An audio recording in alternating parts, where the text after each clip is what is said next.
នឹងហើយជាដំបូងយើងមើលរូបថតនឹងប្រហែលសន្លឹកសិនទៅនេះរូបថតទី1រូបថតទី2ឃើញណាបាទហើយនេះគឺការបង្ហោះរបស់ Pravid អ្នកកាសែតរបស់ Khawsod English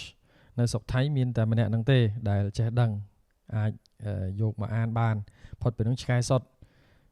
គាត់បានសរសេរថាបើយកម៉ូតូគេមកគាត់មិនបានថាលួចទេណាគាត់ថាយកម៉ូតូគេមកយកសម្ភារៈគេមកយកទៅឲ្យគេវិញទៅហើយគាត់ថារឿងចំនួនព្រំដែនហ្នឹងគឺដោះស្រាយដោយសន្តិភាពទៅហើយកុំឲ្យគេចោទថាសៀមហ្នឹងជាចោរគេចោទរួចហើយណាគេចោទរួចហើយព្រោះវាលួចគេហើយនៅក្នុងកម្ពុជាបើយករបស់គេដោយមិនមែនជារបស់ខ្លួនឯងទោះបីជាយ៉ាងណាក៏នៅតែជាចោរដែរលួចទៅហើយយកមកដាក់កន្លែងដើមវិញហ្នឹងក៏នៅតែជាចោរដែរបើមិនជឿទេទៅមើលមាត្រា353ក្រមព្រំទាន់ទៅតែយ៉ាងណាក៏ប្រាវិតនៅគ្រាន់បើបន្តិចណានៅគ្រាន់បើបន្តិចហើយចំណែកឯព័ត៌មានរបស់សុកសៀមឯនោះវិញមានអ្នកនំពាក្យម្នាក់នោះវាថាកម្ពុជាចង់បានម៉ូតូចង់បានអីវិញតើមានលិខិតបញ្ជាក់